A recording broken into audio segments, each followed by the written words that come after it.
2024 সালের এই ট্রিপটার পর আমি আবিষ্কার করেছিলাম যে আমার মনের জোর আসলে কতখানি বেশি।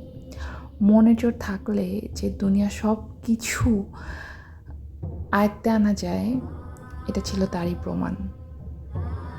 শুধুমাত্র মনের জোর আর এই যে একটা চিকন বাঁশ, এর উপর বিশ্বাস করে আমি এই অ্যাডভেঞ্চারাস ট্যুরটা শেষ করতে পেরেছিলাম সাকসেসফুলি।